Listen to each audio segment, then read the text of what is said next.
உன்னோட டிரைவர் பையனுக்கு நான் எம்எல்ஏ ஆக்குறேங்கிற அவன் யாரு? உடனே அவன் துண்டு போட்டு எம்எல்ஏ ஆயிடுவான். பிரகாஷ் ராஜ் சார், இதுதான் உங்கள் ஐடியாலஜியா? இதுதான் உங்கள் திங்கிங்கா? I'm so sorry for all the good hearted people working for you. அதாவது சிஎம்மோட பையன் சிஎம் ஆகிற மாதிரி, ஒரு நடிகரோட பையன் நடிகர் ஆகிற மாதிரி, ஒரு டிரைவரோட பையன் டிரைவராக தான் இருக்கணும்.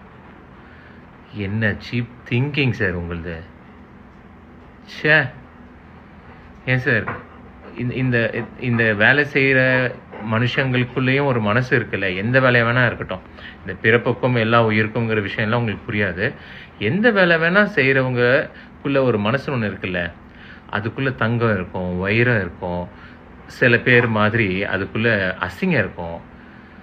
அதை பார்க்கணும் சார். அவங்க என்ன வேலை பார்க்குறாங்க, அவங்க ஃபேமிலி என்ன, இதெல்லாம் பார்க்கக்கூடாது. மக்களே, இந்த மாதிரி மனுஷங்களாம் ரொம்ப பெரிய இன்டெலெக்சுவல் மாதிரியும் ரொம்ப பெரிய புத்திசாலி மாதிரியும் பயங்கரமான ஐடியாலஜிஸ் வச்சுக்கிற மாதிரிலாம் பேசுவாங்க. பட் பாருங்கள், அவங்க மனசு எவ்வளோ சீப்பாக இருக்குன்னு. ஒருத்தவங்க செய்கிற வேலையை வச்சு அவங்க என்ன செய்யணும் அப்படிங்கிற முடிவு பண்ணுறது நீங்கள் யார் சார்? நீங்கள் யார்? டிரைவரோட பையனுக்கு எம்எல்ஏ சீட்டை எப்படி கொடுக்கலான்னு ஒரு கேள்வி. ஷேர் இந்த அதிகார வர்க்கம் இந்த மாதிரி யோசிக்கிறது தான் சார் மாறணும். இந்த மாதிரியான ஒரு மாற்றத்தை தான் எங்கள் அண்ணன் கொண்டு வரணும்னு சொல்கிறாரு. We want to have this kind of a change in our society. அதை நோக்கி தான் சார் போயிட்டுருக்கோம். மக்களே, ப்ளீஸ் தயவு செஞ்சு பாருங்கள். இந்த மாதிரி நம்மளை அடிமையாக்கணும்னு நினைக்கிறது தான் இவங்களோட டெண்டன்சி. ப்ளீஸ் தயவு செஞ்சு யோசிச்சு நம்ம விசில் சின்னத்தை கூட்டு போடுங்க.